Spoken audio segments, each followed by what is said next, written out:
السلام علیکم۔ آج کی ہماری کہانی میں ظلم کی داستان ایک سوتیلی ماں کے ظلم کی داستان ہے۔ وہ کہتی ہے کہ مجھے آپ کی چھوٹی بیٹی سے شادی کرنا ہے۔ جب میں ڈرائنگ روم میں چائے لے کر جانے والی تھی تو یہ آواز میرے کانوں میں پڑی تھی۔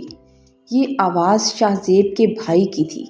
میں نے دیکھا کہ اس آواز سے میری سوتیلی ماں کے چہرے پر ایک بہت ہی گہری مسکراہٹ آ گئی تھی، اور اس نے ایک لمحہ ضائع کیے بغیر فوراً سے اٹھ کر اس کے سر پر پیار دیا تھا اور جی بیٹا کہا تھا۔ میں دروازے پر کھڑی حیران پریشان تھی، کیونکہ شاہ زیب کے بھائی کے بارے میں مشہور تھا کہ اس نے اپنی پہلی بیوی کو بڑی بے دردی سے مار ڈالا تھا، بڑی بے دردی سے اس کی جان لے لی تھی۔ میں جانتی تھی کہ میری سوتیلی ماں میری زندگی برباد کرنے کے لیے فوراً سے اس رشتے کو ہاں کر دے گی۔ میرے دل نے چاہا کہ میں چیخوں، میں روؤں، میں منع کر دوں، اور دل میں خوف لیے میں آگے بڑھی اور میں کہنا چاہتی تھی کہ یہ رشتہ مجھے کسی صورت منظور نہیں ہے۔ میری آواز میں لرزش تھی، لیکن میں نے ارادہ پکا کر لیا۔ میری سوتیلی ماں کی آنکھوں میں چمکتی ہوئی سازش دیکھ کر میرا وجود کانپنے لگا تھا کہ وہ شخص جس کی صفاکی کے قصے زبانِ زدِ عام تھے، اور اب وہ میرے سامنے ہی میرے گھر میں بیٹھا میرا مقدر لکھنے کی کوشش کر رہا تھا، مجھ سے شادی کی خواہش ظاہر کر رہا تھا۔ میں دل میں پریشان اور بے بسی کی انتہا پر کھڑی یہی سوچ رہی تھی کہ میری تقدیر کا فیصلہ اب یہی ظالم انسان کرے گا۔ آخر کار میں نے ہمت جمع کی اور ایک قدم آگے بڑھاتے ہوئے صاف الفاظ میں دوبارہ اپنی بات دہرانے کی کوشش کی تھی کہ تاکہ وہ لوگ جان لیں کہ میں ان کے ارادوں سے واقف ہوں۔ میں نے کہا کہ میرا نام علیزے ہے اور میں کراچی کے ایک پرسکون علاقے میں اپنے والدین کے ساتھ رہا کرتی تھی۔ میری زندگی کا وہ ابتدائی دور کسی خوبصورت خواب جیسا تھا۔ میں بہت خوش تھی جب میں دنیا کے تلخ کانٹوں سے بالکل واقف تھی اور چھوٹی سی ایک ننھی سی کلی تھی۔ میرے ابو شہر کے ایک معتبر اسکول میں ٹیچر تھے، استاد تھے، اور وہ مجھے دنیا کی تمام خوشیاں دینا چاہتے تھے۔ میں ان کی اکلوتی اور بے حد لاڈلی بیٹی تھی۔ ہمارا وہ چھوٹا سا گھر ہمیشہ محبت اور سکون کی خوشبو سے مہکتا رہتا تھا، جس کی روح میری پیاری امی جان تھیں۔ وہ نہایت سگھڑ، صبر والی، رحم دل اور ممتا سے لبریز خاتون تھیں۔ پورے گھر کو انہوں نے خوشیوں سے بھر رکھا تھا۔ میرے لیے تو کائنات کا مطلب ہی اپنے ماں باپ کی مسکراہٹ اور ان کا پیار تھا۔ ابو جب بھی شام کو اسکول سے گھر لوٹتے تو میرے لیے بھی کبھی میری پسندیدہ مٹھائی اور کبھی کوئی کہانیوں والی کتاب لانا کبھی نہیں بھولتے تھے۔ میں اکثر دیکھتی تھی کہ ان کی پاکٹ میں میرے لیے کچھ نہ کچھ ضرور ہوتا تھا۔ وہ مجھے اپنی گود میں بٹھا کر پیار کرتے اور میں کھلکھلا کر ہنس پڑتی تھی۔ میری اس ہنسی سے گھر کی دیواریں کہکے لگاتی تھی، کیونکہ میں اپنے باپ کا مان تھی، مگر افسوس کہ میری تقدیر کے قلم نے میرے حق میں کچھ اور ہی لکھ دیا تھا، یا شاید میری خوشیوں کو کسی کی نظر کھا گئی۔ وقت کی بے رحم موجوں نے اتنی تیزی سے رخ بدلا، ایک ایسی آفت آئی جس نے ہمارے ہنستے بستے گھر کے چراغ ہمیشہ کے لیے گل کر دیے۔ میں جب صرف 4 سال کی تو میری پیاری امی کی طبیعت یکایک ناساز رہنے لگی۔ وہ اکثر بیمار رہتی۔ پہلے تو انہیں معمولی تھکن اور کمزوری سمجھ کر نظر انداز کیا گیا تھا، مگر جب آہستہ آہستہ کمزوری سے ان کی رنگت زرد پڑنے لگی اور ان کے جسم سے جینے کی سکت جواب دینے لگی تو ہسپتالوں کے معائنے نے میرے ابو کے پیروں تلے سے زمین نکال دی تھی۔ ڈاکٹروں نے بتایا کہ امی کو خون کا کینسر ہے اور وہ بھی آخری مرحلے پر پہنچ چکا ہے۔ یہ خبر میرے ابو کے لیے کسی قیامت سے کم نہیں تھی۔ ہمارے گھر پر تو ایسے جیسے قیامت ٹوٹ گئی تھی، گھر میں خاموشی چھا گئی، مگر پھر بھی میرے ابو نے تہیہ کر لیا کہ وہ اپنی عمر بھر کی جمع پونجی میری ماں کے علاج پر لگائیں گے۔ ہو سکتا ہے میری ماں کی جان بچ جائے۔ مگر میری امی نے ان کا ہاتھ تھام کر بڑی مشکل سے وصیت کی تھی۔ انہوں نے کہا تھا کہ میرے علاج پر پیسے ضائع کرنے کی بجائے وہ میری بچی کے مستقبل کے بارے میں سوچیں، کیونکہ ان کی سانسوں کی ڈور اب ٹوٹنے والی ہے۔ میں اس وقت اتنی چھوٹی تھی کہ موت کے مفہوم سے بھی زیادہ واقف نہیں تھی۔ میں تو بس اپنی ماں کو بستر پر لاچار دیکھ کر اداس ہو جایا کرتی تھی اور اپنی معصومیت میں ان کے گلے لگ کر پوچھتی تھی کہ اماں، آپ میرے ساتھ اٹھ کر کھیلتی کیوں نہیں؟ اب آپ گھر کے کام کیوں نہیں کرتی؟ اور پھر وہ سیاہ اور منحوس رات بھی آ پہنچی تھی جب میری کائنات اجڑ گئی اور میں جیتے جی یتیم ہو گئی۔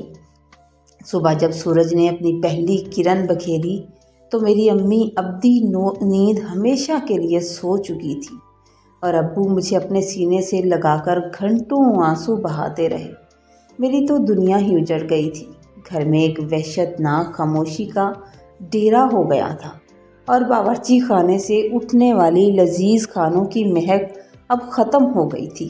پھر رشتہ داروں کے مشورے پر آخرکار میرے باپ نے دوسری شادی کر لی، کیونکہ جو بھی آتا تھا ابا کو دوسری شادی کا مشورہ دیتا تھا تاکہ گھر کو ایک سلیقہ مند عورت اور مجھے ماں کا سایہ مل سکے۔ میری سوتیلی ماں خود بھی بیوہ تھی اور ان کی ایک بیٹی زویا تھی جو مجھ سے 2 سال چھوٹی تھی۔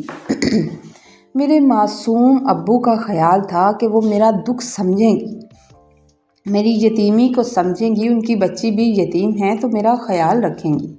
مگر شروع میں مکر و فریب کی چادر اوڑھنے والی اس عورت نے جلد ہی اپنا اصل بھیانک چہرہ دکھانا شروع کر دیا۔ میں اب 8 سال کی ہو چکی تھی اور مجھے شدت سے محسوس ہونے لگا تھا کہ اس گھر میں میری حیثیت بدل رہی ہے۔ جب میری سوتیلی ماں کا اپنا بیٹا پیدا ہوا، یعنی کہ میرا بھائی پیدا ہوا، تو حالات مزید بدتر ہوتے گئے۔ اب ابو کی تمام تر توجہ اپنی نئی اولاد کی طرف ہو گئی تھی اور میں ان کے لیے بالکل ایک غیر بن گئی تھی۔ مجھے گھر کے کاموں پر لگا دیا گیا تھا۔ برتن دھونا، جھاڑو دینا میری مستقل ذمہ داری بن گئی تھی۔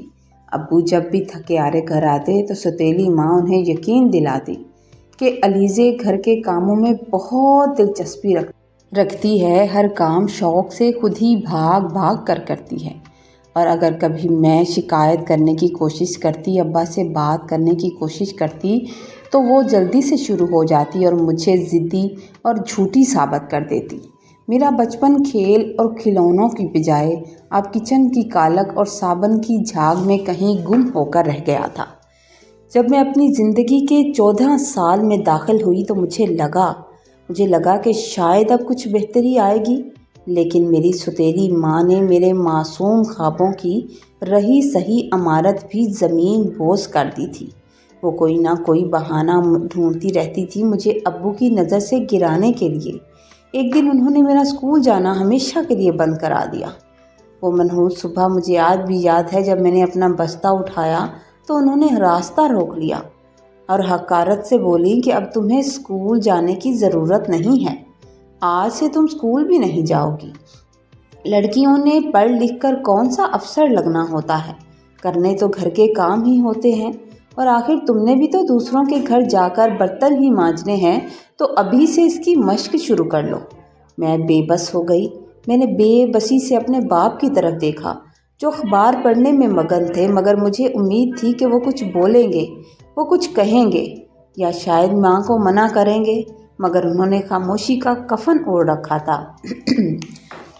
انہوں نے سر اٹھائے بغیر کہا کہ یہ ٹھیک ہی تو کہہ رہی ہے علیزے، اب تم بڑی ہو گئی ہو، گھر کا بوجھ بہت زیادہ ہے، بچہ چھوٹا ہے، زویا کو پڑھنے دو کیونکہ وہ بھی ابھی چھوٹی ہے۔ ابو کے اس فیصلے نے مجھے اندر سے کرچی کر دیا تھا۔ تب مجھے احساس ہوا کہ میری سوتیلی ماں کا رنگ میرے باپ پر بہت چڑھ چکا تھا اور میں وہیں زمین پر بیٹھ کر رونے لگی، لیکن میری سسکیاں کسی نے نہیں سنی اور میرے ہاتھوں میں جھاڑو تھما دیا گیا، کیونکہ میرا باپ بھی میری سوتیلی کے ماں کے ساتھ ہو گیا تھا۔ میری تعلیم کا سفر وہیں دم توڑ گیا اور میری کائنات کچن کے کالے دھوئیں تک محدود ہو گئی۔ زویا روزانہ نئے یونیفارم میں اسکول جاتی، جبکہ مجھے اس کے اترے ہوئے پرانے کپڑے ہی پہننے کو ملتے تھے۔ میرے ہاتھ برتن دھو دھو کر کھردرے ہوتے گئے اور کبھی کبھی تو اتنا کام کرنا پڑتا تھا کہ میری نازک انگلیوں سے خون رسنا شروع ہو جاتا تھا، لیکن میری سوتیلی ماں کو ذرا برابر بھی ترس نہیں آتا تھا۔ اگر کبھی تھکن کی وجہ سے میری آنکھ کھل جاتی تو مجھے بالوں سے پکڑ کر جھنجھوڑتی اور کہتی کہ تیری ماں نے تجھے یہی سکھایا ہے کہ مفت کی روٹیاں توڑو۔ اگر کبھی میں سو جاتی تو وہ مجھے جھنجھوڑ کر اٹھاتی۔ ان کے یہ زہریلے طعنے میرے دل میں نشتر کی طرح چبھ جاتے تھے کہ ان کو خدا کا خوف بھی نہیں آتا تھا۔ میں اکثر رات کے اندھیرے میں اپنی مٹی ہوئی کتابوں کو نکال کر دیکھا کرتی تھی اور ان پر خون کے آنسو بہاتی تھی۔ مجھے وہ دن یاد آتے تھے جب میری اپنی سگی ماں کہتی تھی کہ میری بیٹی پڑھ لکھ کر ایک دن ڈاکٹر بنے گی اور ایک دن بہت کامیاب ہو جائے گی، لیکن اب میرا وجود صرف جھوٹے برتنوں کے ڈھیر میں کہیں گم ہو گیا تھا۔ ابو بھی سوتیلی ماں کی باتوں میں آ گئے تھے اور سوتیلی ماں کی باتوں میں آ کر مجھ سے دور ہو چکے تھے۔ اب وہ مجھ سے بات بھی نہیں کرتے تھے، میرا حال چال بھی بہت کم ہی پوچھتے تھے۔ انہیں بھی شاید میں ایک بوجھ نظر آتی تھی۔ اور پھر وہ دن آیا جب زویا کی شادی شہزاد سے طے پا گئی۔ شہزاد کا خاندان بہت امیر تھا اور وہ لوگ بڑی شان و شوکت سے رشتہ لینے آئے تھے۔ اس دن بھی باورچی خانے میں قید مہمانوں کے لیے میں طرح طرح کے پکوان تیار کر رہی تھی، وہ پکوان جن کا میری ماں نے حکم دیا تھا۔ جب میں چائے کی ٹرے لے کر ڈرائنگ روم کے قریب پہنچی تو شہزاد کا بڑا بھائی شاہ اچانک بول اٹھا کہ اسے مجھ سے شادی کرنی ہے۔ شاہ کے بارے میں سب جانتے تھے کہ وہ ایک بچے کا باپ بھی ہے۔ وہ ایک بچے کا باپ ہے اور اپنی پہلی بیوی کی موت کا ذمہ دار سمجھا جاتا تھا۔ اس کی یہ خواہش سن کر کمرے میں سناٹا چھا گیا، مگر میری سوتیلی ماں نے جب شاہ کی دولت کے بارے میں سوچا تو اس کی آنکھوں میں شیطانی چمک ابھر آئی تھی۔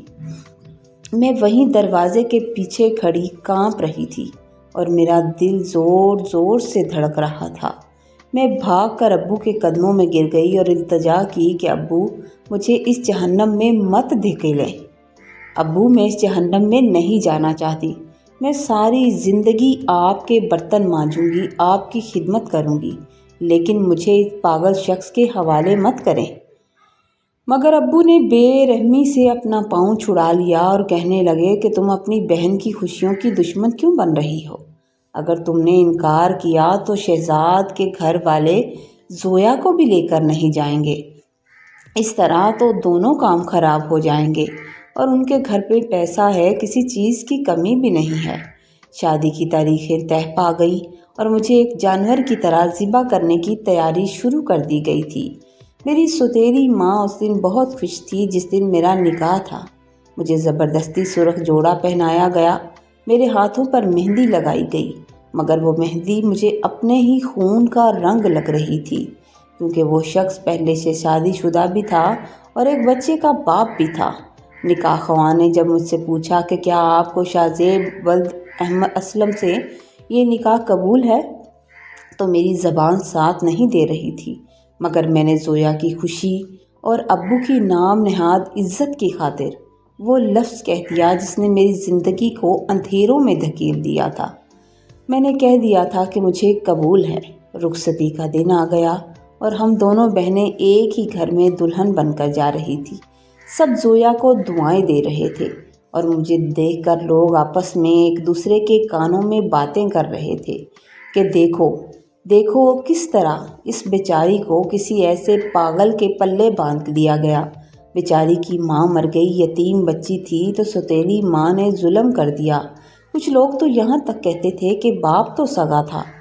میرا دل خوف سے بیٹھا جا رہا تھا۔ جب میں رخصت ہو کر اس بنگلے میں پہنچی جو مجھے ایک عظیم الشان قبرستان لگ رہا تھا، شاہ جب کمرے میں داخل ہوا تو اس کے بوٹوں کی آواز میرے دل کی دھڑکنوں سے مقابلہ کر رہی تھی۔ میں بہت خوفزدہ تھی۔ اس نے پیچھے مڑ کر دروازہ بند کیا تو اس دھات کی آواز نے میرے اندر موجود آخری امید بھی ختم کر دی تھی۔ مجھے لگا کہ پتہ نہیں یہ شخص اب میرے ساتھ کیا سلوک کرے گا۔ میں بیڈ کے ایک کونے پر سمٹی بیٹھی تھی اور میرا پورا وجود پسینے میں شرابور تھا۔ خوف میرے چہرے سے صاف نظر آ رہا تھا۔ شاہ زیب نے نہایت اطمینان سے میری سمت قدم بڑھائے اور قریب آ کر رک گیا اور پھر ایک گہری سانس لے کر بیڈ پر بیٹھ گیا۔ کافی دیر تک جب اس نے کچھ نہ کہا تو میں نے ہی ہمت کی۔ میں نے ہمت کر کے اپنی پلکیں اٹھائیں تو وہ مجھے دیکھ رہا تھا، مگر اس کی آنکھوں میں کوئی درندگی نہیں تھی جس کا ذکر سب کرتے تھے۔ سب لوگ کہتے تھے کہ وہ بہت غصے والا اور حیوان نما انسان ہے۔ اس نے ایک تلخ سی ہنسی ہنسی اور کہنے لگا، ڈر رہی ہو مجھ سے؟ کیا تم مجھ سے خوف زدہ ہو؟ کیا تمہیں بھی یہی لگتا ہے کہ میں نے پہلی بیوی کا خون کیا ہوگا؟ میں نے ڈر کے مارے پھر سے نظریں جھکا لی تھی۔ تب اس نے انکشاف کیا کہ میں تمہیں یہاں بیوی بنا کر نہیں لایا، بلکہ مجھے تمہاری ضرورت نہیں ہے، بلکہ میرے 4 سالہ بیٹے کو ایک ماں کی ضرورت ہے جو اسے وقت دے سکے، اسے ماں کا پیار دے سکے۔ اس کی یہ باتیں سن کر مجھے اپنا نصیب ایک بار پھر کچن کی اس آگ جیسا محسوس ہوا جہاں میں برسوں جلتی رہی تھی۔ مجھے لگا کہ ایک ذمہ داری سے جان چھوٹی تو دوسری ذمہ داری مجھ پر آن پڑی ہے۔ میں تو یہاں بھی ایک ملازمہ کی جگہ لینے آئی ہوں۔ شاہ زیب صوفے پر جا کر لیٹ گیا اور کمرے کی بتی بند کر دی۔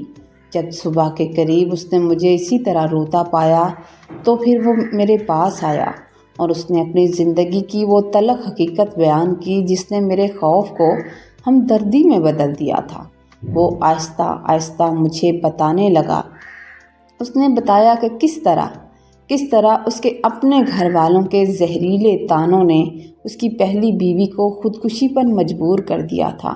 اس کی ماں اور بہنوں نے اس کی زندگی حرام کر رکھی تھی اور وہ خود کو اس کا مجرم سمجھتا تھا، اس لیے دنیا کے ڈر سے خود پر نفسیاتی ہونے کا لیبل لگوا لیا، سارے الزامات خود پر لے لیے کیونکہ وہ ماں بہن پر الزام نہیں دینا چاہتا تھا۔